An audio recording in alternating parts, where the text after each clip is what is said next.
Hello and welcome to the States of Matter, a podcast from the Institute of Refrigeration's Women in RACHP network. I'm Karen Perry, and here to co-host is our network chair, Lisa Jane Cook.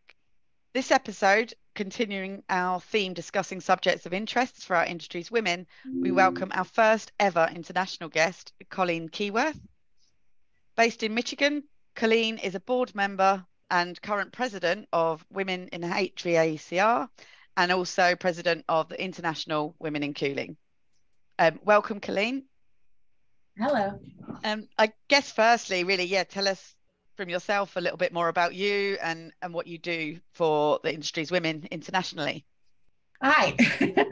No, it's kind of complicated, but it's been a long journey. I actually grew up in contracting here in Michigan, so my family owns a contracting business.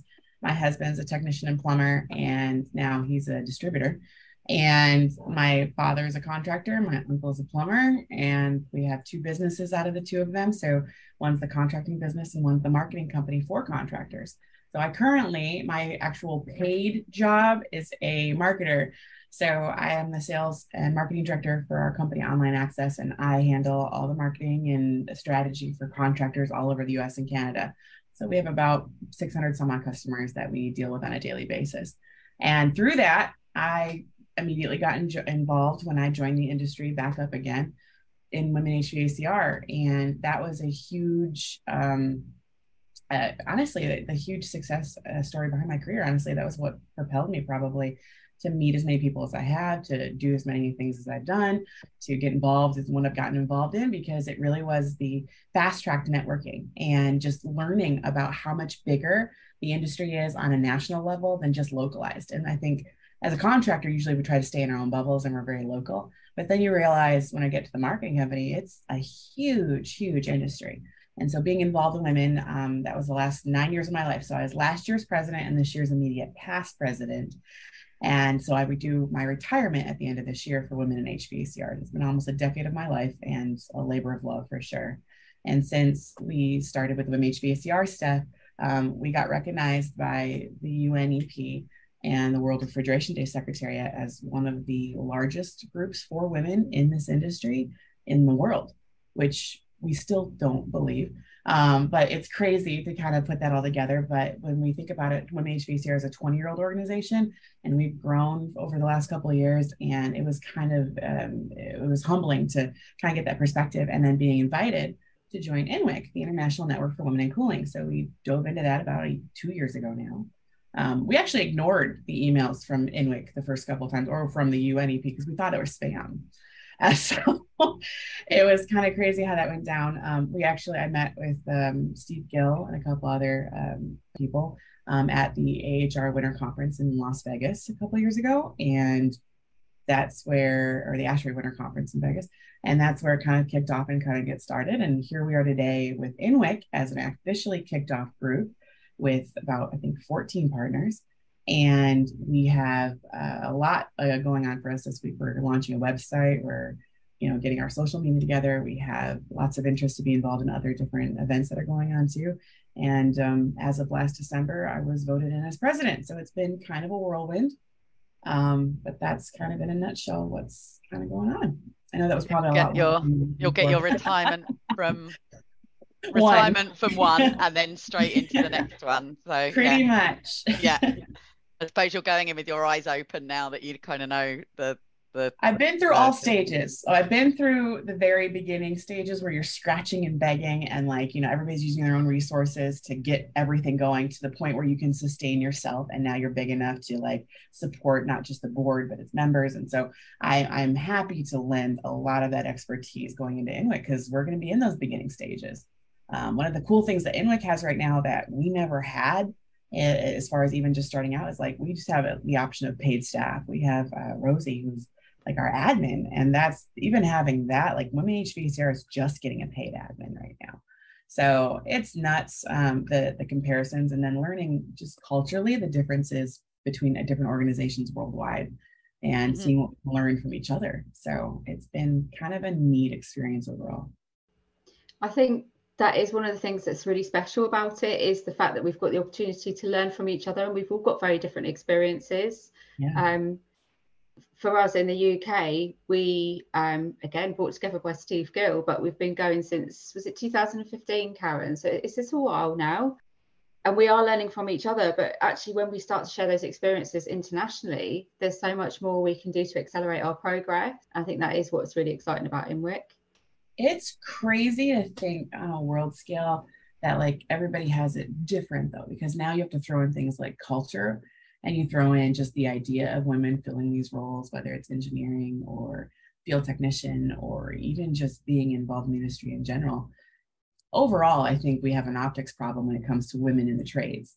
But when you take culture into effect in some of these other countries, it's a whole nother obstacle that I may get kind of crazy on where we are in the States and be like, oh, we have so far a long way to go. But then in reality, you know, it's nothing compared to where other countries are at. And even with my work I've done in Mexico and stuff, it's a completely different world.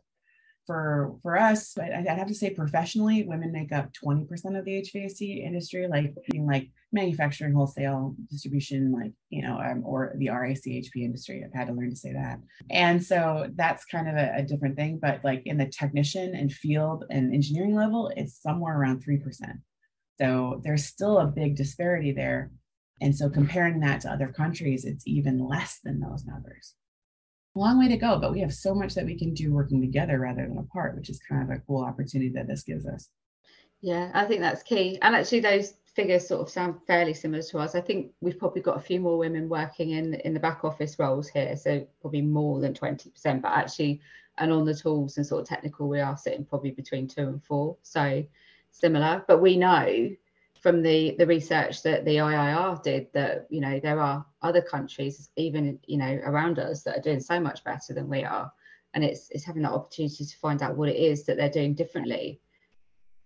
So, I mean, you talk about your family being in the trade already. So I'm guessing that you have more than one role model that sort of propelled you towards it. Well, first and foremost, my father.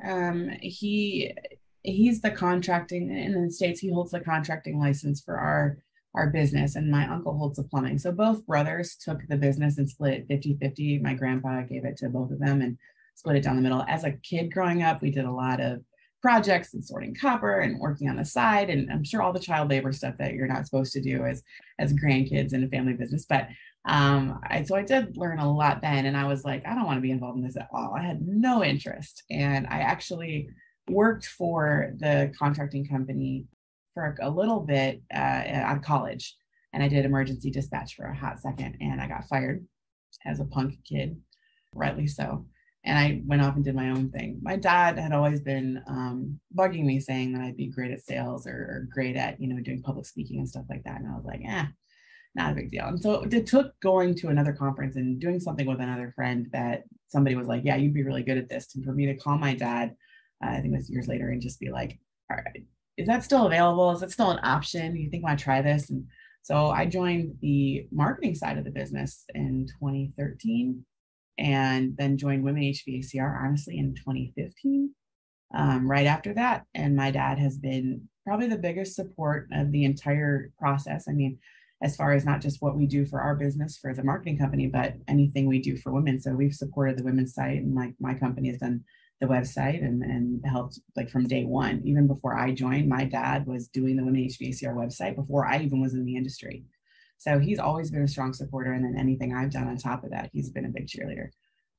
Before I even joined, like in the early 90s and stuff, he was doing a lot of the public speaking and being a thought leader and doing a lot of the contractor groups and stuff. So it was really nice to kind of come into the industry and be like, oh, you're Dave's daughter. And then it didn't take very long for that to swap completely on its head. And so within probably 3 years, oh, you're Colleen's dad. And so that's kind of how that went going forward. But he's very proud, and it's kind of neat that I get to share that with him. So I get the biggest piece of my dad than my siblings do because we work together. I really like that. That's a lovely story. Really lovely. And it's funny that initially you weren't that interested, but actually when you sort of got to the point where you thought, actually, maybe I can do this, you've literally just thrown yourself in it. To be where you are now from joining in 2013 is incredible.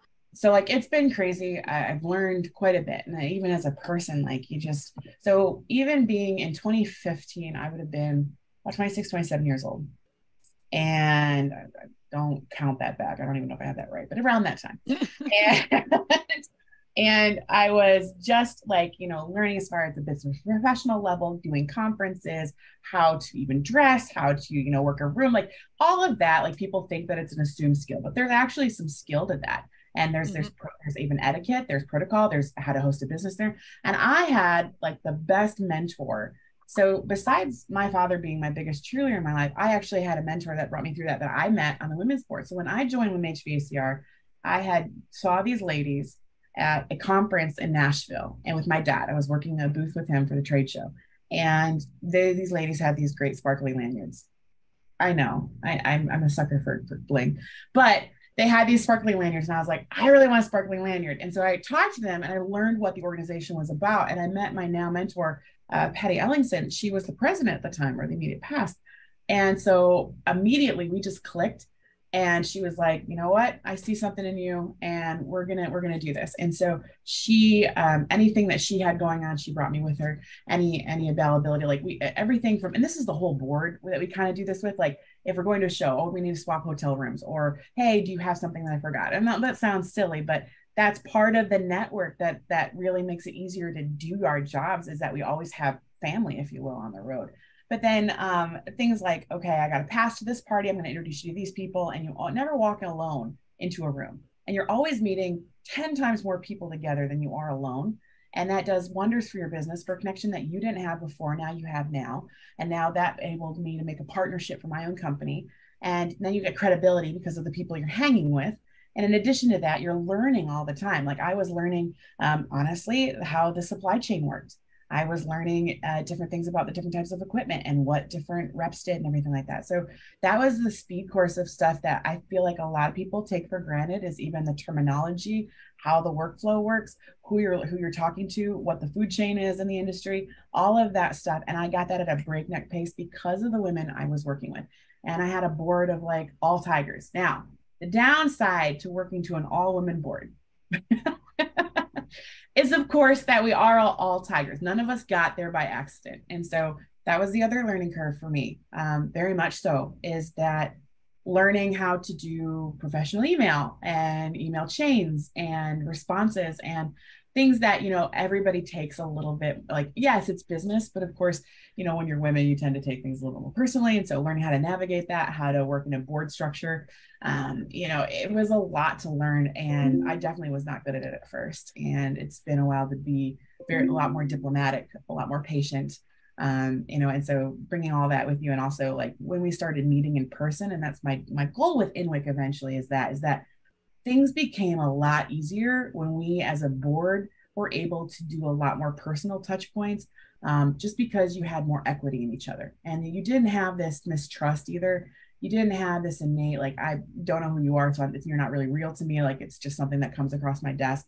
There's a lot more invested in it. And so that changed the way we did work. That changed the amount of focus and momentum that we had, because people had equity in each other, and there was relationships, and there was a lot more forgiveness in like short things like emails where people are always assuming the worst.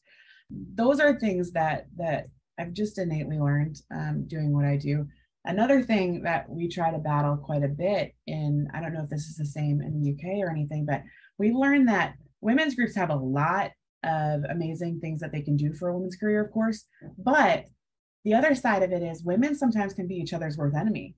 And we are very competitive. And it's one of those things where a lot of the time people don't realize that they're doing it, or even women don't realize they're doing it, but we're so busy comparing ourselves all the time. It's like a psychological thing. Think about how you're using LinkedIn.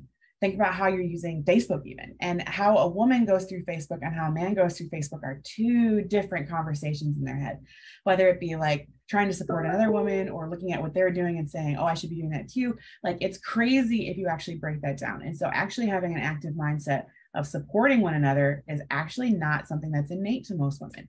Now, I'm not trying to bash on any of our sex, but it is a learned skill, because one of the craziest things I learned is most promotions in our industry actually happen from men who are reaching and actually promoting women, not other women. And so it's actually an active mindset for us as women who have been promoted to reach back down and pull up other women. And it doesn't happen because sometimes we're so competitive. Now, that's not the rule, that's just a case that happens way too many times. And so even if we're able to correct that behavior or even make people cognitively aware of that, that's something that I feel like that's another thing that's important for women's groups, is to be able to even just coach that or just make an awareness or self-awareness of what our shortcomings are. So no, there's a lot of minefields that I think having a group like this, or even having a group like INWIC, can help, not just with resources, but like also some of the soft skills that we need, or even just having that network to fall back on. I think that's really important, and shared experience you talked about there is that walking into a room together is, you're so much more powerful, confident. Certainly as our network, you become friends as well as what we do together, and but also that it is supporting each other. And it's sometimes you might not think yourself competitive, but you might not recognize someone else isn't as confident as you, and it's certainly being aware of it is great. And the more people that you can get thinking that everyone's opportunity isn't the same is so important as well. And I think we certainly try to, as you say, pull others up and mentor others and motivate, but sometimes it takes meeting face to face with people to be able to do that as well. Absolutely. And it's hard in a virtual world. Zoom's made things better. Like it's a little easier. Like I feel like if I saw Lisa somewhere, I'd be able to recognize her, be like, oh my gosh. Like in general though, it's not the same. So we started doing, and I'm not sure we're there yet, but maybe this sounds weird, but like we were meeting as a board for over 18, 19 years, just virtually or just by phone call. So the first couple of years was just phone call, like a group phone call, you know, those before we had Zoom. And then it was Zoom. And then it was like maybe the occasional meetings that we had, or conferences, of course, but we were working up to that. But our planning for everything we did required so much more time than just the hour a month that we were giving it sometimes, or the couple hours the committees were meeting. So we started at the beginning of the year doing a retreat. And the retreat's pretty labor intensive. Don't get me wrong, we have fun too, but we'd lock ourselves in a house for a weekend, like an Airbnb or something like that. And we had an entire agenda that we'd work through. So we'd look for a large living room. We'd use a whiteboard. We'd have all our laptops on our lap. We had like an agenda and some of those writing pads and stuff, and we just go crazy. So we go through all the different, what we should do, what we could do, what we will do. We kind of have brainstorming sessions. We talk about what our budget's going to be. So, but then we also eat meals together. We bake together. We we get to go out and have drinks together or whatever. And that of course builds relationships. And you learn, we also do very heavy personality testing. That was a big thing too, is like different people have different styles, and knowing how to respect that style makes it a lot easier. So you're not assuming that everybody's like you or works like you. We've actually been talking about a weekend away, haven't we, Karen? But not to work. We just thought we'd rent somewhere and just have a pajama party. Hey, and nothing wrong with that. That's for sure. Especially after all the work and time it takes to run all this stuff. I think people don't realize it's almost a full-time job in itself. And especially the INWIC stuff is going to be like a full-time job. It's a lot. There's a lot of hours that go into this, and until we're able to get a budget together and stuff, it's going to be a lot of resources and everybody's time. And that's the greatest commodity that we're going to have to demand of people, but it's going to be so worth it in the end. So yeah, well, we'll see how that goes, but I'm looking forward. So personally, I get to attend 2 events this year overseas. So I'll be in Milan for the conference there, and then for Paris for the Congress for the IIR in August. So those are 2 different places I'll be speaking for INWIC, which is kind of cool. But it's kind of crazy. Most of the stuff I've done so far as president for INWIC is a lot of video meetings, a lot of video keynotes. So it's really cool to be invited to places like Denmark and Ireland and Australia and be like, okay, cool. And Africa, and then be like, I have to record a Zoom keynote and be there in spirit. It's bittersweet. It's kind of impossible to be everywhere to everything, of course. So, but the messages, I've gotten really good at being able to look at a screen and deliver an important message, because a lot of these are groups that are just starting their own group, like just little network things, or even small groups of women in different parts of the world who are just starting their own women's group in their organization. And it's just being able to bring a message of encouragement, talking about some stories, giving some best practices. A lot of it's just encouragement though. And so far that's been kind of a fun part of the job, is I've done about 4 or 5 of those. I have one coming up in Africa at the end of the month that I'll probably do a live cast for. So yeah. What would be something that you've learned through your work with women in HVACR that you would like to see other groups adopt as well through the international? Is there something that's really your main passion or kind of top priority? The event, a summit, absolutely. I think I got to witness through the 9 years I've been involved, the evolution of the group. I wasn't there from the very beginning, but I was there for like the catalyst time, I guess, that really kind of changed things. And a lot of it, if I had to give my biggest advice and the biggest vision for what I have right now, just based on my experience and what I've seen for other groups too, because I've worked with a lot, I could talk group governance all day long. But one of the biggest things was when I joined Women HVACR in 2015, it was about 100 members. We had about roughly shy of $10,000 we were working with, and that was sponsored funds. We had 12 board members, and we had one event every year that we piggybacked on another event with. And so we had about 40 women we'd see at that event. And we'd do like a speaker, but we'd really just like, the conference would pay for itself. We charged about a couple $100 and, it would just be in and out.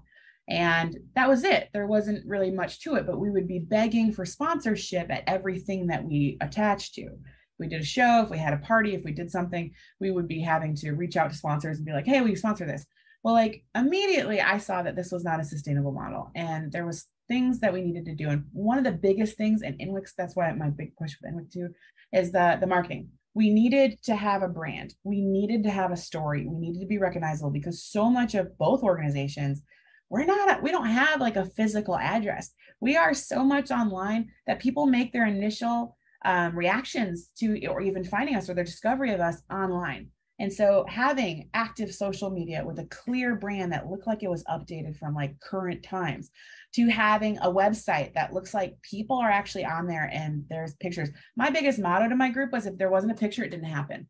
And so we started to be able to document everything that was going on that we were possibly associated with, and bringing it into the site and making sure that our calendar of events were updated, making sure we were doing emails, everything that was a lot of time, but it didn't cost us money. But it was enough that sponsors started recognizing us as the authority of women in our industry. And so when you did any search for women in HVAC or women in the USA or anything like that in the HVAC industry, we were number one every time, still are. Because not only had the history, but we had the authority, because we had all of the pictures. We were constantly showing our brand. It was consistent. We looked professional. We looked like the established organization. We looked huge. Even if we were still growing at that time, 200, 300 members at a time, to today where we're over 1,000 members right now. And yet our conference now, we split up 3 years after I joined. We decided we were big enough to stand alone. And that was like the biggest decision ever. It was under one of our presidents, Julie Decker, who was like, I don't think we need to be piggybacking anymore. I think we can go alone. And that was a turning point for our organization. And I would love to see INWIC eventually be able to do its own summit, to have women's groups everywhere. And to kind of join at a summit somewhere, maybe once a year, maybe every other year. But for now, I think that we're at the stage where INWIC's going to be piggybacking off of another event, and that's fine. That's a growth step. We're going to establish something where we pull on somebody else's audience to make it easier for people to travel. We're using other people's food and beverage and room rates so that, we can get a group discount. Like, those are things that you do when you're growing and you don't have the funds to support it. And then you start building a following. But when you're able to put those physical touch points to it, that makes a big deal. Funding is going to be a big deal. We'll have to figure that out eventually, because you can't sustain without funding. And so, but the branding and the marketing, that's going to be a big deal besides funding for members, because for people all over the world to find us and take us seriously, it's going to require some consistency and for us to look like we know what we're talking about, and having all those resources handy, and to have an active web presence even. Just because people will go to a site, and if it hasn't been updated in months at a time, you're already irrelevant at that point. So there's so much that goes into that a lot of it's time at first. Like, I'm going to be calling on our partners. The biggest thing right now I need from our partners is that we need pictures, we need press releases, we need events, anything that they have existing that they're already doing with their groups that INWIC can help support, that INWIC can participate in, that we can help promote. Stuff that we can start bringing awareness to all these other groups, but also be able to build the relevancy of INWIC being that platform to share that on. So yeah, there's a lot to do. That would be my initial experience with that. Is it starts with just honestly becoming the brand, becoming the source. And then the rest of it kind of follows after that, because then you have memberships that take you seriously. You have sponsors that take you seriously. You have opportunities at other events that take you seriously because they know you're something to be reckoned with. And it does start with a little bit more time and effort, but it's not undoable and it's not unaffordable. What are your kind of initial plans now? Obviously the branding that you've kind of said there, but with the international network as well, is to get that brand, and what plans do you have kind of the year ahead? Well, we had a secretariat call yesterday, but like we were just kind of doing some planning initially of just like some long-term stuff too. And right now the website launch, which should be on Monday next week, and we'll be sending the board members tomorrow a kit to kind of, put that all together to kind of get promoted. That the forum on there is a big deal to us, having members in there. So much of our support with our partner organizations really depends on the participation we're getting on the site with our programs, like our mentorship program and our forum. And our forum is free at the moment. You just join as a member and you put your name in and stuff, and you're able to start conversing with other people in the industry from different areas. That's going to be a big push right now, is the website and the forum initially, but also our social pages, our branding, being able to put our name out there, eventually getting maybe some marketing materials, something small like business cards or flyers or something to have at events, or to have our partners have at their events. And I think with what's coming up in Milan and what's coming in Paris, and I think we'll have other opportunities along the way to also be able to speak for different things or do workshops or kind of get the name out there so people start recognizing us. That's going to help. So anytime our partners, that's another thing, is being able to identify opportunities. I know you guys recently had Ruth King over to your neck of the woods for International Women's Day. Being able to find pictures of that, promote that on the website, that type of stuff, I'd love to be able to kind of give a little bit more weight to and maybe some transparency to start sharing those experiences. And then in the future, identifying more experiences from our partners where we can jump in if we can, or support. But initially, it's going to be the website, the forum, and the mentorship portal that is going to be the driving factors going forward with the branding and getting our social media together. Finding a platform that we can all communicate on has been a bear.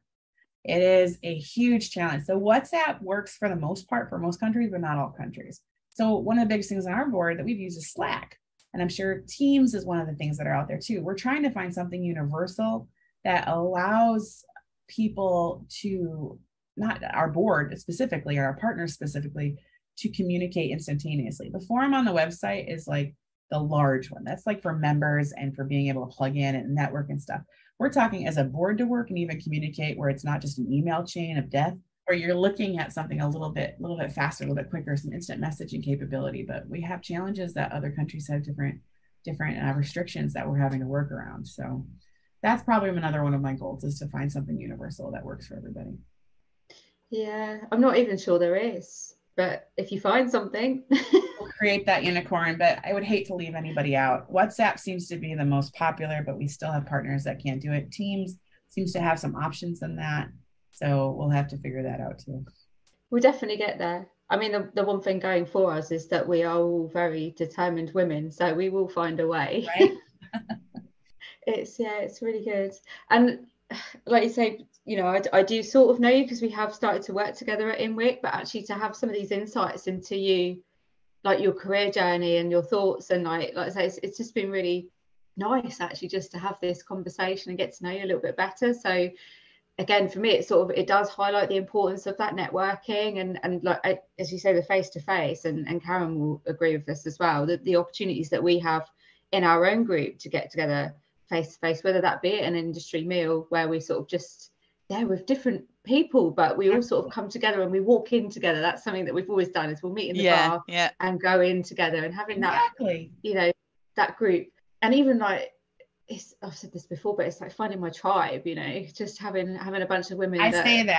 Some people, I was like, I don't know if I'll get marked down for that, but it's like having your tribe, and you look forward to going to industry events because you have your people, and you'll always meet more people. You're always doing your job, but you're doing it together, and you never feel quite isolated. It's the worst thing in the world to walk in a room and feel like you're alone. I've done that in the early days.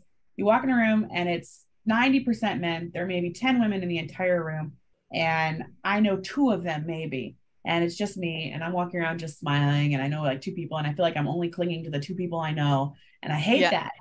And so, to change that dynamic up and just, have that ability to connect to more people. And now it's like, okay, the receptions aren't so scary anymore because I know most of the people now. and I can introduce other people to those people. That's something I certainly enjoy now. I've been in the industry 23 years, and yeah, it used to always just be me, but it's really nice now to have other women with us, but also to see younger women coming through. We had a younger member of our group last year. She took all 3 Apprentice of the Year prizes from the national awards. So it's fantastic actually having her in that environment, and like you say, introduce her to other people. The opportunities that she now has to learn from everybody else is absolutely incredible. And already building her confidence so early on, isn't she, with kind of those awards and the networking opportunities and things? Yeah, so it's definitely really important, isn't it? Really important. People take it for granted, but it's one of those things that the recruiting women into this industry is a big deal, just in general. But it doesn't matter if we can't retain them, and the retention aspect of that responsibility falls on the networking, really. Because if you don't have a tribe, like you said, you're less likely to stay in something. Or if you run into a hard time in your job, you don't have anything to fall back on or to pull on. And so that becomes a big deal, that you don't have those resources. And then in addition to that, you have opportunities for other jobs. So that's another thing, is we're in the States, at least, I'm sure it's the same thing over there. In the HVAC industry in the States and in the RACHP industry over there, I imagine once you have a job, you don't leave. It's a very incestuous industry. And so when you do have those networking opportunities or that tribe, you're always going to have a job. And so that's another part of the retention that's so critical, is to build those connections to do that. And you yourself become your own entity of value because of those connections. Companies want to hire you because you already have that established network, and that becomes part of your value. Yeah, I'm a strong believer in brand value. It's not just about what you do on a technical or, you know, in your job role. It is about what you offer as a individual who has that really strong network. So it's really cool, actually. Like I say, we seem to be agreeing on a lot of things as well, and we've got a lot of similarities here. But I wonder if we can maybe ask you some more sort of personal things or stories. So Karen and I, we've got a bit of a running theme in this, where we have a WTF moment. So it's a moment, it could be in your career or outside of your career, but where you've literally just stood back and thought, did that actually just happen? Something that's completely, you know, sorry. So I had trying to think. So I was in my second job. I was doing my apprenticeship, but I'd already reached basically the end of it. And actually, quite funnily, all the guys had gone out to one of these industry events. So back in the early days, the women weren't allowed to go. So I didn't go probably until about 2010, maybe a little bit later. So, you know, I sort of got missed out of all of this. And I was sat in the design office, and someone from the factory came over and had a question about a build. He literally stood and said, where are all the guys? And it's like, it's okay, I'm here, so let me have a look at what, you know, what's your problem. Well, can you actually do that? Or do you I thought you just typed emails. And I just sat there and went, right, okay, yeah. Thank you for that. And it's just one of those, I suppose they're just not used to, or they weren't used to seeing women sitting in a design role like that. But by that point, I'd already done my time in the factory as well. So I found it really quite just thinking, like, do people really actually think that? Yep. I've been very fortunate, and I know this, my role being a little different than being actually in any of the engineering or the field and stuff like that. I didn't really run into them. And so, I mean, I'm the first one to say that. I'm not going to be able to like say, oh, I had that. Like, are you a woman and you don't know what you're talking about? So I know it happens. We have tons of stories that come in all the time. And we have tons of things even on our Facebook wall for a women's group of just these stories of like bosses, homeowners, coworkers that just like, I can't believe you said that out loud. But in general, my experience has been very different because I think it's the angle I'm coming at the industry from. Being, you know, in the marketing aspect of it, it's a little bit more acceptable. And so I've never really thrown into that. And so it's one of those things where I definitely can empathize, but it's a little different. I have had several of our board members actually have experiences where, because they're getting into like manufacturing the tools and stuff like that, where there'd be at somewhere. In fact, I've actually witnessed when we had the ASHRAE Winter Conference or the AHR conference. When I started going to those conferences, they used to have booth babes all the time.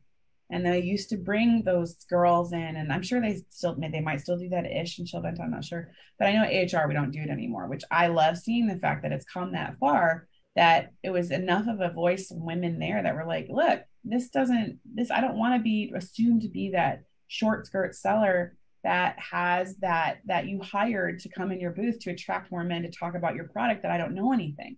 And you're literally diminishing all the work I've put into this by hiring these outside companies with these pretty little girls to walk around and do that. And so that actually has disappeared right now. There are no booths at AHR that really do that anymore, which is a huge win in my opinion. But now that actually, at least, like, you don't see that anymore. And now an entire generation of people don't expect that as a thing. So now that's not something that's fighting against us. Where if I'm standing in a booth and talking about my compressor or whatever product I have that I have to sell, I'm the one that knows about it. Now, I'm not saying that there's not still attitudes out there. Unfortunately, there are some Neanderthals. But in general, though, I feel like we've made a lot of progress here in the States for sure, especially on the manufacturing end and stuff like that. But as far as the field, I hear the worst stories in the field. I think we have such an optics problem that I feel like it's going to be a while, and it shouldn't be, but it'd be a while before we even get Hollywood on board, movies, posters, marketing, whatever it takes to start seeing women in these roles, so that people don't automatically like get jarred by the experience, that it's just a common acceptance, because it needs to be. And it needs to be something where we're changing those optics, like, and being active about it. Even all of us on this call, at one point, maybe you've done a job ad, or think about how you're wired to automatically think of what a plumber looks like, or what an HVAC or RACHP person looks like. It's so inset in us that it becomes that where we have poor attitudes that come across because people don't accept it. And yet it's a part of our job to change that entire story so that there's more transparency into what these jobs are, and that we're painting pictures for future generations of girls to be able to identify themselves in these roles, because right now they don't assume that these roles are for them. I don't have a WTF moment. Not for that specific instance personally, and I'm sorry, probably anticlimactic on that for me. In general, I've actually been very blessed to have some amazing men in my life that have helped me get where I am, honestly. There are obviously some cases out there, and we try to say things like, it is not a male-dominated industry, it's a predominantly male industry, because I feel like words have power. And it's important for us to even have the mental mindset of it's a predominantly male industry. It's not male dominated. I'm not dominated by anything. Yeah, so, I think that always comes across. You have to check yourself when you kind of say that. Like, I hate hearing that when women say that. I'm like, really? I find it hard. Like Lisa Jane, been in the industry for 28 years. And it was, for me to go to an exhibition was to see, kind of females on stands that were kind of giving out the brochures. And I joke with many years back when the men had a corporate tie, the women had a neck scarf, and I used to refuse to wear the neck scarf because that's not happening. The same. Yeah, but it was kind of the dumb thing, and it took, I mean, at a young age to go, I'm not wearing that. Sorry. It seems crazy to think back that, but you're right, people wouldn't recognize it now. But then I also catch myself I was talking to a friend the other week about pilot, and I said, and she kind of said, she realized what, and I was glad she picked me up on that, because it made me then think, or I'm just kind of, that's all I immediately totally go to. Innate. Like, it's just something, we're not even doing it on purpose. Obviously we all have attitudes, but it helps paint that picture though. Yeah. And that's what perpetuates the narrative. And so that's so much of where we encourage our partners, even here in the States, like, you're doing your advertising, if you're doing any of your stuff with schools, and Hollywood's a big perpetuator of this narrative. And so when we get into kids shows and the plumber and the technician is the butt of jokes, we're only hurting our cause. And so if we're not able to change that, even kids automatically just are disengaged. So the BBC here, they've got a children's channel, CBeebies, and this week they had a program where they do this thing with So You Have What's in My Bag, and they had a female civil engineer. Yeah, and it was just, awesome. And it's just like, wow. So we're actually starting to see that little change here, which is brilliant. So if you don't have a WTF moment, what about, have you ever had a really embarrassing situation where you just wish that the ground would swallow you up, whether that be a trip, a fall, or something, I don't know, you've ordered a drink and you absolutely hate it and now you don't want to say that it's anything like that you want to share? I'll give my story on how I got started. It's probably more of a funny story or a crazy, embarrassing story, and it's probably a legend. So I mentioned that I had gone to a conference and gotten a chance to speak publicly. So in general, I didn't want anything to do with HVAC. I was like, meh, it's kind of boring. I didn't really want it. And my dad was kept encouraging me to work with him. And I was like, not really interested. Like, I'm going to do my own thing. Like, I did childcare. I did kayak tours in the Everglades in Florida. I did amateur rodeo. I mean, I did all sorts of things. I traveled. I did crazy things. And then it just kind of was one of those things where I was working like 4 jobs at a time at one point. And I went to a conference with a friend, and it was in the States, it's called Pure Romance. And it's like sex education and lingerie and toys and stuff like that. So anyway, it was like a Mary Kay home sales thing, right? So like bachelorette parties and whatnot. So anyway, they had a big conference, and I went to the conference real quick, and with a girlfriend, because she got points for bringing people, because she was the home sales, whatever. You know, when you get points for bringing people and recruiting people and all that kind of stuff. So I just came with her for the heck of it. It was a free lunch. It was business professional event. They had to dress up and everything. Anyway, they had their whole catalog there, all sorts of different products they were launching, and they divided the catalog between like they split a group of 400 up into small groups of 20, and each group had a different product that they had to just kind of role play on presenting. And they were things like body lotions or bubble bath or laundry or lubricants. Okay, so our group happened to get this lubricant. Oh yeah. And I think it was a warming one or a re-wetting one or something. Anyway, it was something crazy. And I just had fun with it. And I did a big story in it. And I made a big story about that. Out of the group, I guess I was the most entertaining. And they chose one person from every group to go up on stage. So I started presenting to a room of 400 people on this lubricant, and told some funny stories with it. And I had everybody just dying. And I was like, oh my gosh, maybe I could do this. And that's when I called my dad right after that. I was like, hey, I just did this public speaking thing, and I just sold lubricant. And he's like, la, la, la, la. He's like, here's your mom. There's your entry interview into the world of HVACR. Yeah, so that's a huge departure and a random story. It just happened to happen that way. But yeah, that would be the reason I even joined in the first place, because I was like, and they were like, you'd be really good at this. And I didn't really want to do that whole gig. I just thought it was fun. But then I joined the company shortly after that. So most of us say we stumbled into the industry. So yeah, you kind of did as well. Right. Well, I appreciate it, guys. Thank you so much. Fantastic to meet you, Colleen.